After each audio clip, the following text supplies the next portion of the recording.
you felt the effect? Well, feel free to also engage us and tell us how you feel about, especially the state of the economy in general. Remember to use the hashtag NewDayKE. And like we said, today is Lifestyle Thursday. So that means, of course, we hold discussions that in one way or the other affect us as a society. And today we want to talk about something that I'm pretty sure we've heard almost all the time. But you see, you know what? We cannot exhaust on the same, and that is abusive relationships. And, you know, when people hear that someone is in an unhealthy or abusive relationship, of course, the first question that most people will ask is, why don't they leave? Or if you've, and of course, if you've never been through the abusive relationship, you know, this sort of response might seem logical to all of you. But what you don't understand is that living can be more complicated than it seems. So today we want to understand the dynamics of the same, and of course, why is it so difficult for most people to live? And my guest today, of course, she's not new to us, but just in case you're tuning in today for the very first time, we have Zam Obed, who is, of course, a parent. And Zam, good morning.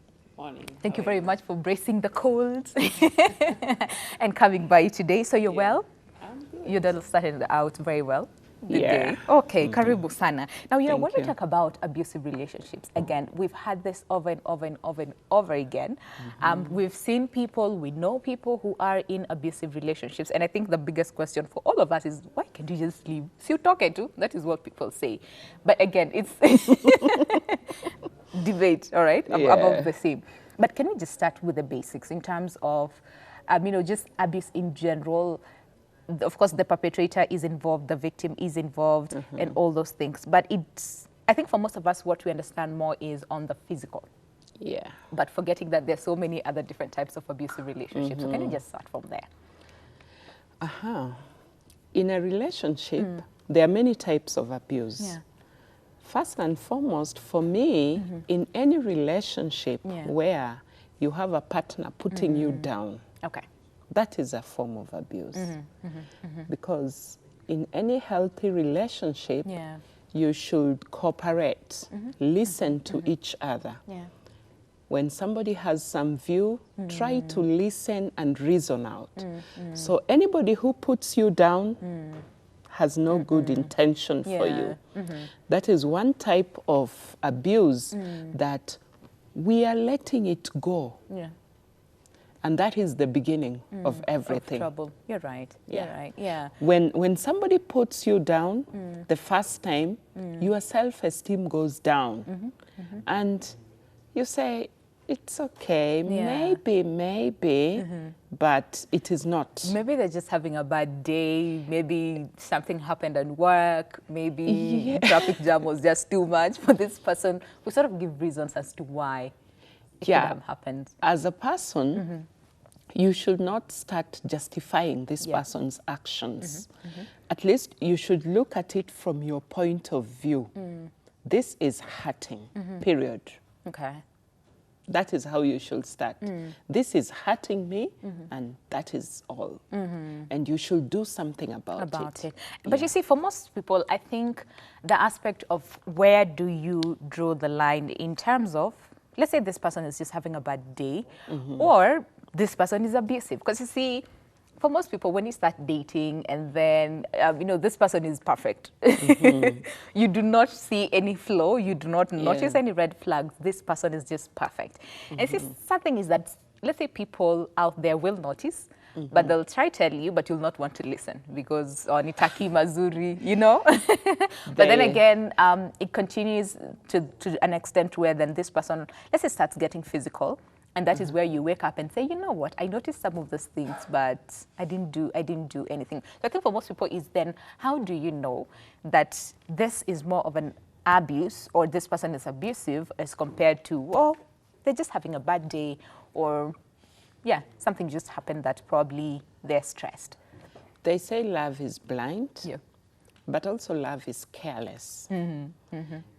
Careless, I bring blind and careless together. Because when you're told something about this, your lover, you are like, you are blind, you're not seeing.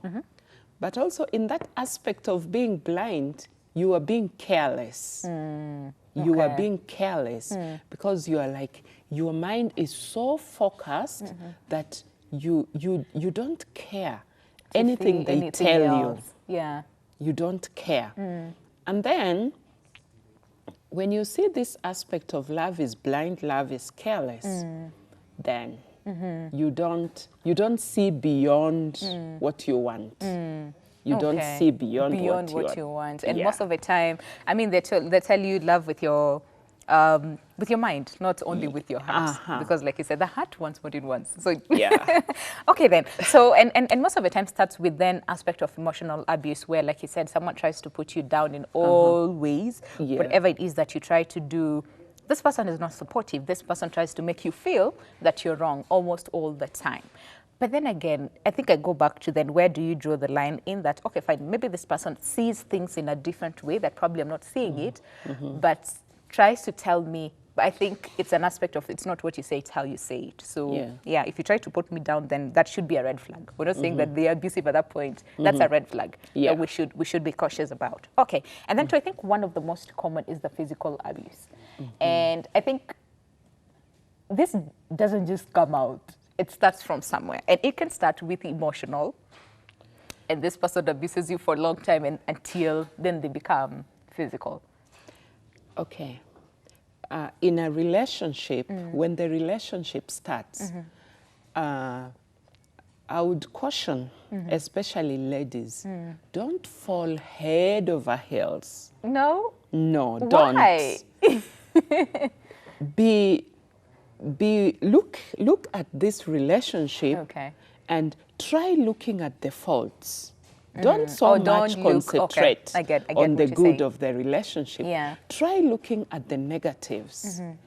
Look at how this person, attention is very important. It's very important, yeah. If a guy gives you attention, that attention brings care. Let's say every time he looks at you, he will notice you're not feeling well. Be with a person who reads you. You see, the person just meets you and they're already reading your mind. Yeah. They know what is happening. And this person, when you're talking, are you drawing their attention? Are they concentrating on you? Or they have, I can bring it back to myself. I can know somebody who is after just, this fleeting and somebody who is really real. Then if you can know a fleeting person and a real person, then you don't, like I say, don't go head over heels. You don't just jump in the relationship. Be smart about it. Try seeing the small things that matter. Okay. Look at that. I like that. I like that aspect of do not just look at how perfect this person is. Try to look for the flaws. And again, this comes about being observant of this person. Because for most people, they will tell you, well, I never noticed anything. He was just perfect. He was so good. He treated me well. He respected me. I never saw this other side of him. But again, that aspect of then not being observant. But for most people, how much is too much? Again, in terms of, attention, how this person shows they care. Because there are some people who might show that they care or they love you that much or they adore you. But then again, this person is possessive in one way or the other. And you see, the more possessive they are, it's not healthy. Yeah. Being in a possessive relationship is not very healthy. It's not. And I think the key word here is to be smart. As a lady, as a man, and this cuts across everywhere. Yeah. Because we cannot say it's only men who abuse. Even ladies are very abusive. This cuts across. So, first and foremost, be keen. Be keen. Don't just concentrate on one thing. Be very keen about your relationship. Just know sometimes you have to bring some, a friend of mine says, be naughty at some point. Just bring a point which can bring conflict. And see how. And then see the reaction. And then when you look at the reaction, This is early on in the relationship. Yes. Don't Not wait when for it. Yes. Like, when, let's say, somebody has expressed feelings for you and everything, and it's like, I don't like tall people, and you know he is tall. Just to see how Yeah, it can and be. But be then- careful about it. You Yeah. do not, yeah. And also in everything you do, Yeah. the way you bring it out, the way you bring it out, you can really abuse somebody, but you're smiling, and this person will, it will not click the person like first time. This is abuse. No, it comes slowly. Yeah. But when you're furious and you're doing things, it really, it's a one-time thing. Yeah. And So, it shows you who this person really, so really most is. of the time, the way you bring out something will, the reaction, Yeah, you will actually get the reaction. And they always say, again, you might not have necessarily probably started a conflict to see how this person reacts, but how does he treat the people around him? Let's say when Exactly. you're out, how does he treat, let's say, the person who's waiting on you, and all those things. So it can be really, really difficult for people to get, especially for the first time, because most people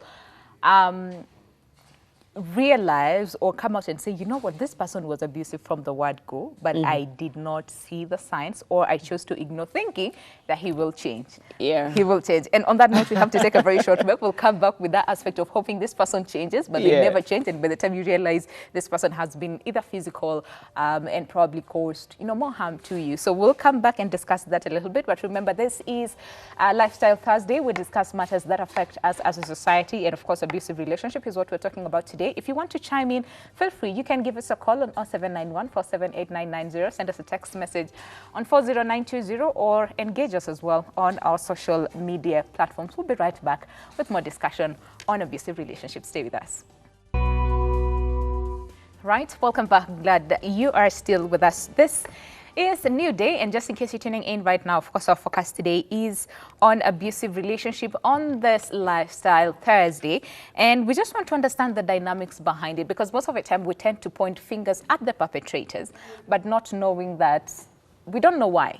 Okay, we do not know why they are doing this, especially to their loved ones, because most people will ask, "Kwani mtu hana soul?" Okay, and we don't understand why this person is doing this. And so, of course, we're trying to understand the dynamics behind it, and also as a society, how do we perpetrate cases of abuse amongst ourselves, and of course in relationships. And of course, we have Zam Obed with us, of course, a parent. And Zam, let's just say, from the parents, from the perspective of a parent.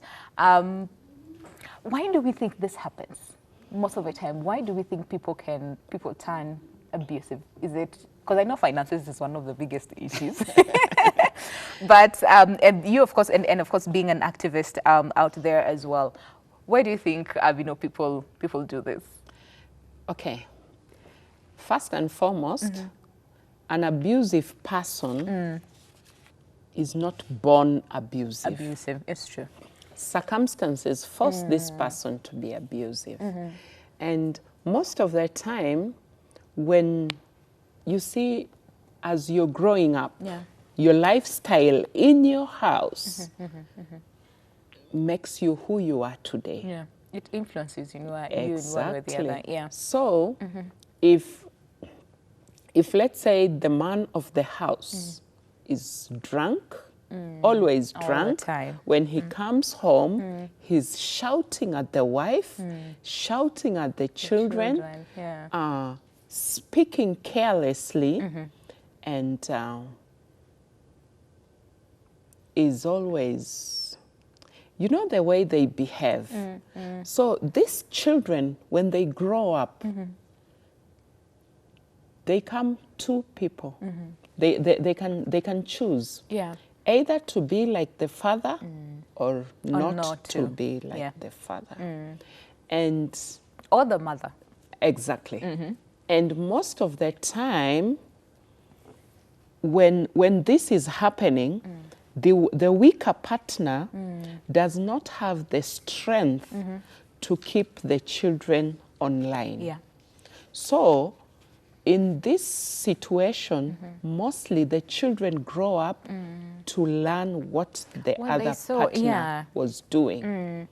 And so you see,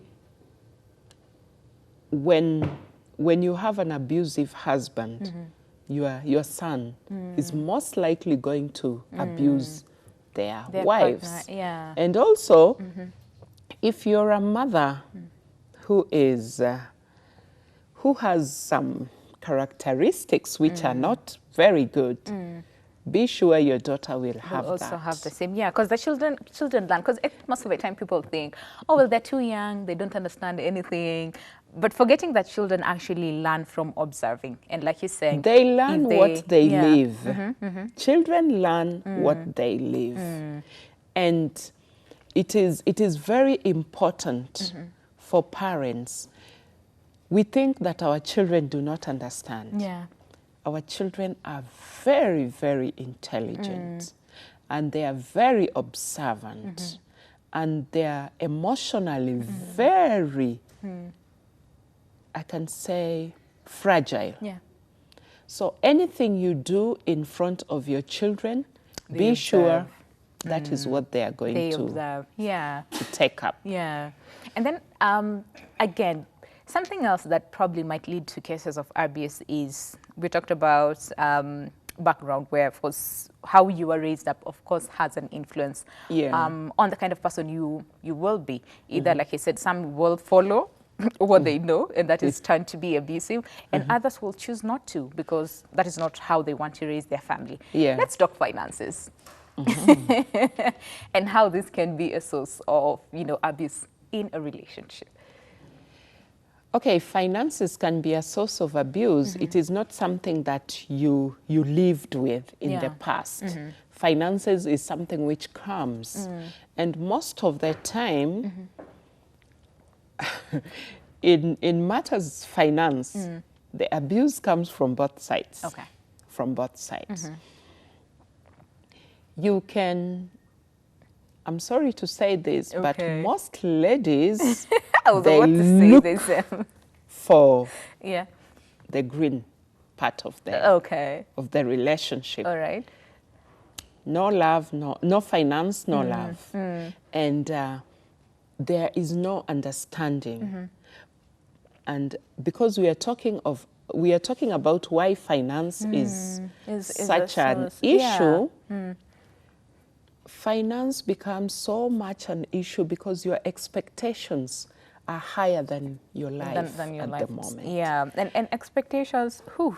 And talking about finances, here's another concept that I get almost all the time, is that, let's say, probably the husband, examples of, let's say, a husband was working, everything was good in the house, provided everything, and then all of a sudden he doesn't have money anymore. Probably he was retrenched, or probably the business is not doing well. So of course the income is not how it was. Of course that is where trouble begins. Or in a case where the woman is earning more than the man. So of course there's that aspect of then disrespect, because may I bring a lot to the house. What are you bringing? And then conflict begins from there. Yes, that really brings conflict, and all this starts from, all these results because you started from the wrong foot. Yeah. You started from the wrong foot. You did not understand each other. Because if I know I earn more than my husband, we will sit down and we have a pact. Like, he tells me, I know you earn more. Will it please you if you pay the house rent? Because the house rent and fees and food is going to be so much on me. On one side, yeah. Yeah. So this earning a lot, you need to put it down. You sit down and you discuss. Yeah. But people will tell you, Zam, we had these discussions before. It's just that we're human sometimes. Yeah. And one party will feel burdened to do all the things, while this other person is just there. It is because we don't focus. Our relationship is like this circle. It is us, just the two of us. Yeah. But why does this aspect come of Because you start listening to outsiders. Okay. You start listening to your friends. They are telling you, you're the one doing this. My husband does this. And how can your husband be just doing? Maybe he's spending this money on other ladies. Okay. So you start getting these ideas from outside. Okay. And in the initial planning, these outsiders were not present. Okay. They don't know how you planned. So, and then with yourself, you start listening. You start listening. But provided you two are doing good, you don't have to start listening outside. A marriage, you're supposed to be a defender of each other. I like that. Okay. You're supposed to defend each other. So anything which comes like that. Yeah. And also in a marriage, you have secrets which remains between the two of you. And nobody else should know that secret. Okay. And sometimes we take our friends like, this is my best friend. But there is a Swahili word saying, kikulacho kingwani mwako. Okay. All right, then. So keep the secrets, and of course, start on a strong foundation, basically, what we're saying, so that in case anything happens, you're able to do or tackle them together. Okay, then.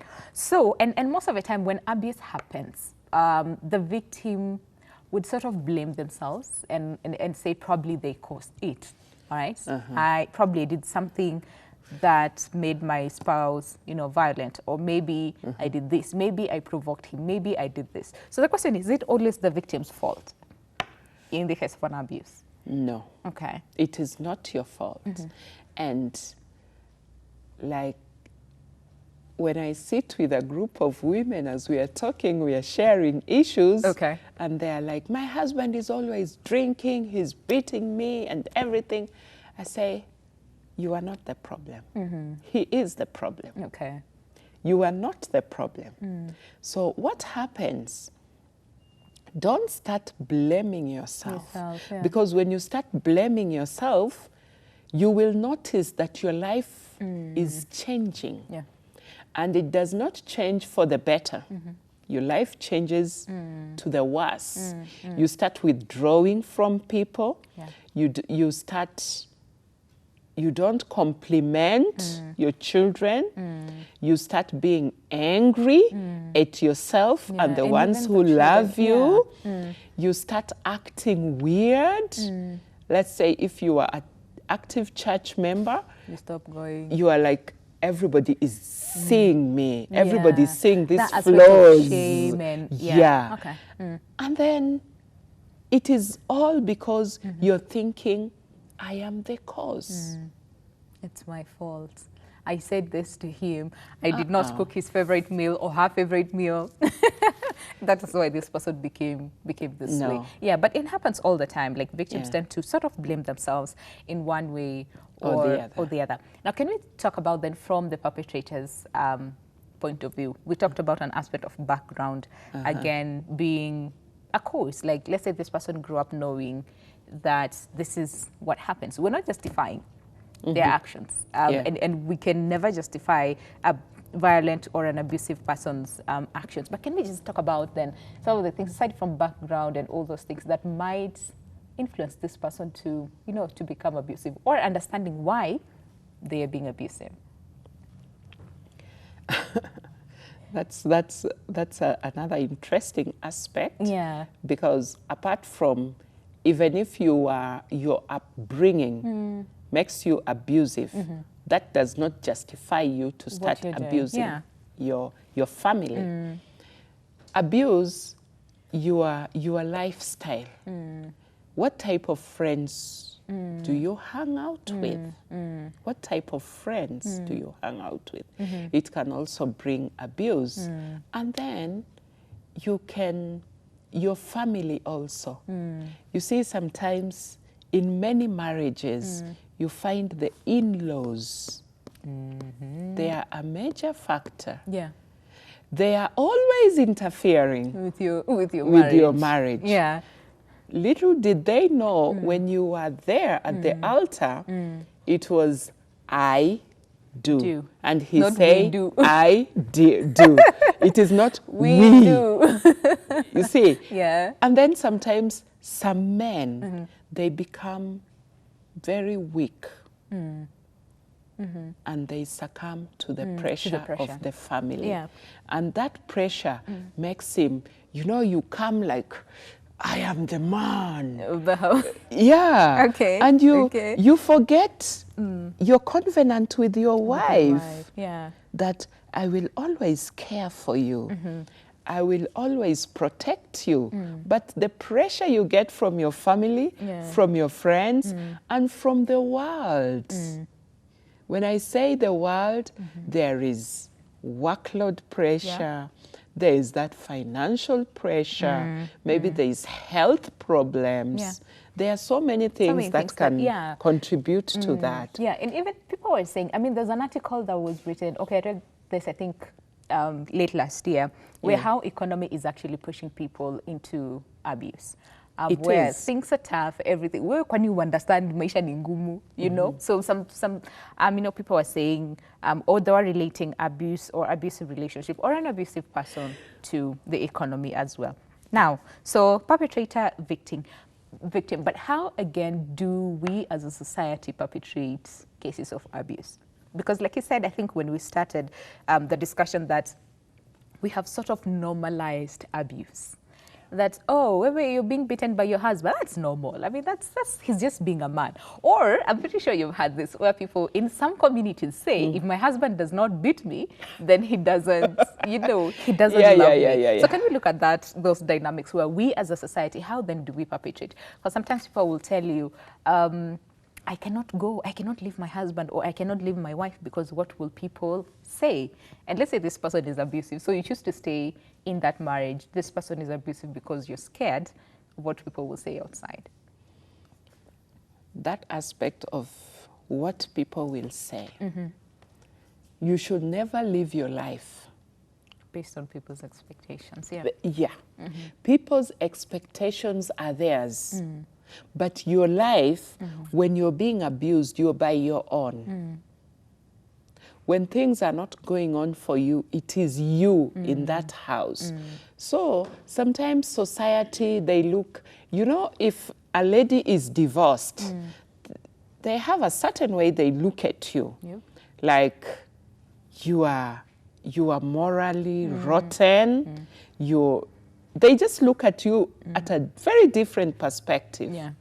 Very different. But bottom line is, you had better come out of that marriage alive than come with, you were married with your two eyes, you're very beautiful, and then you come out with one eye. Broken bone. Exactly. So in your marriage, what is important is how you're feeling about it. Personal peace and personal happiness and personal fulfillment. Those are very important things in anybody's life. And you should not attribute that to your husband. Nobody can bring you happiness. Exactly. Yourself. And it is good to have a reflection time. Most of the time we say, I want a me time. And some husbands do not want you to have a me time. But it is very important for you to have a me time. And that me time, you just sit down. And there are so many things people do.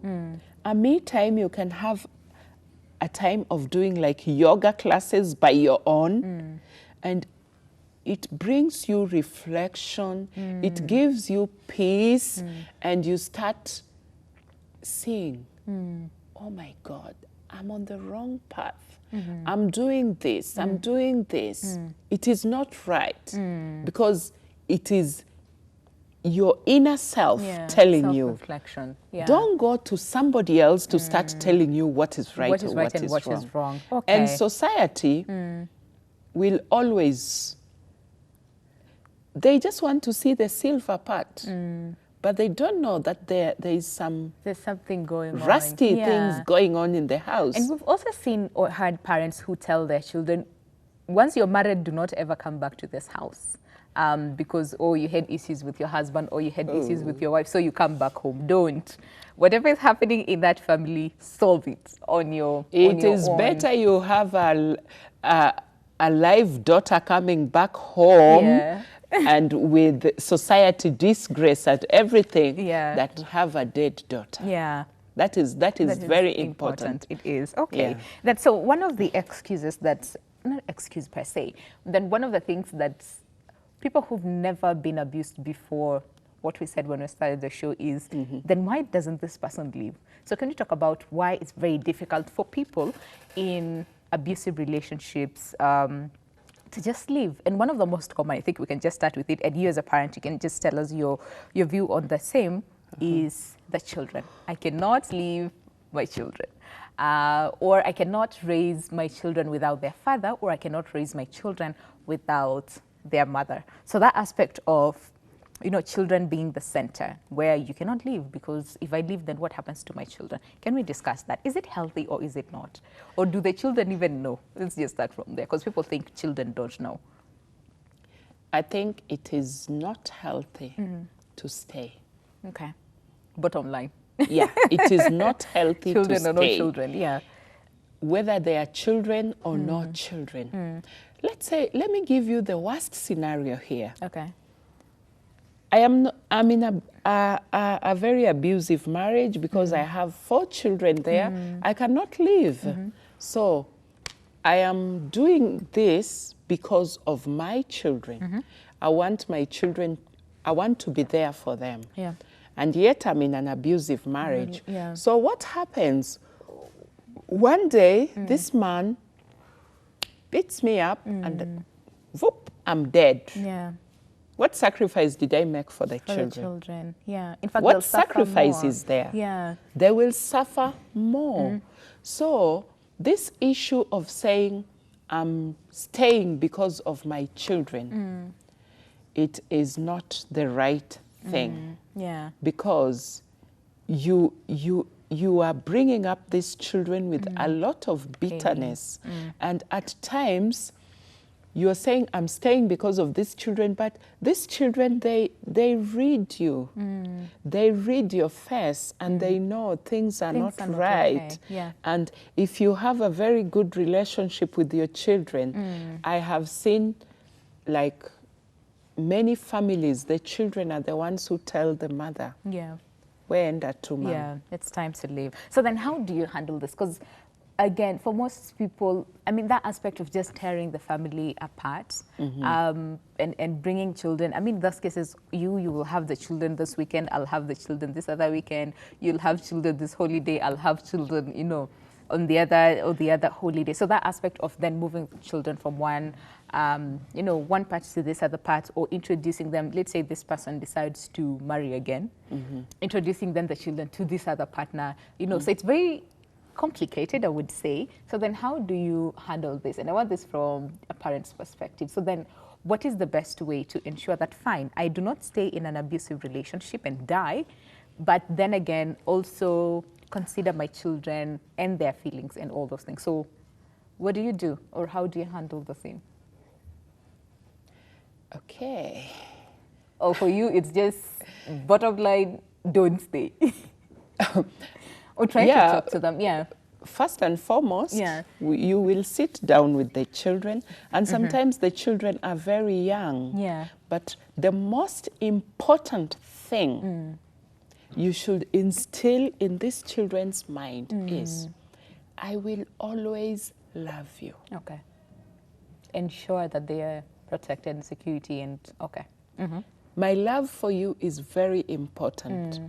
And the white people, they say, if you love somebody so much, you sacrifice for the person, And sacrifice might mean, I love you so much, but because your happiness means a lot to me, and you're not happy with me, I'm sacrificing you.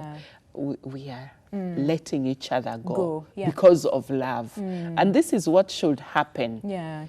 you love these children, you have to let things be. Yeah. You have to let things be. And on this part, what you do, yes, you can separate. And this issue of children moving from side to side, I am not for that. Yeah. I am not for that. It is either the children stay with one parent, Okay. and then you have specific periods. Okay. Like, let's say in Kenya we have school holidays, yeah? Yeah. From January to March, the children are Stay mine. with one person. Okay. Then over the holiday, they can stay with the father. Okay. Or the mother. Vice versa. Yeah, Okay. vice versa. Okay. And then in this issue, you've said there's a next relationship. When you, and this one is very, because most of the time when this relationship ends, it doesn't end in a mutual understanding. True. And most of the time, our African relationship, people do not part ways. Yeah, once in we're good done, we're faith. done. Yeah, They part way in a very nasty way. Yeah. And it should not be that way. Okay. You should not part way in a very nasty. But you see, sometimes it's difficult because if, let's say, one person is over and done with the relationship, but this other person tries to hold on, it might be very difficult. And we have to wind up the show right now. So let me just get your parting shot very briefly in like 10 seconds of then what do you do, or who do you speak to, especially if you are in an abusive relationship? Because there's some people who are in an abusive relationship and don't know who to talk to or where to go. So very briefly, in like 10 seconds as we wind up. When you are in an abusive relationship, first and foremost, don't go talk to your parents. Okay. Because your parents will always side with you. The first thing, try to talk to, religion is where we seek solace. Sure. Try to talk to your religious leaders. Yeah. And then the leaders, with their wisdom, they will involve other people. Yeah. Counselors, and then your parents will be involved, Okay. and all the parties. And finally, with the grace of God, things will be settled. Things will be settled in an amicable way. Yes. Okay. And on that note, we have to end the show. Thank you very much for coming by today, Zam Obed, of course, a parent, just enlightening us on matters abusive relationships, and especially what then do you do? Because for most people, I think that is the biggest issue. What do I do? Do I leave? Do I stay? Do I talk to a person and all those things? So thank you so much for coming by today. Really appreciate your time, and thank you so much for staying with us as well, tuning in to New Day. We'll see you again tomorrow, same time, same place. Remember, it's Feel Good Friday, and of course we'll also be teaching you how to make an amazing breakfast. On what occasion? You want to stick around and find out tomorrow. But for now, it's a goodbye. My name is Winnie Lubembe. On behalf of an amazing team who put together this show, we wish you a lovely day ahead. Stay safe. God bless. See you tomorrow.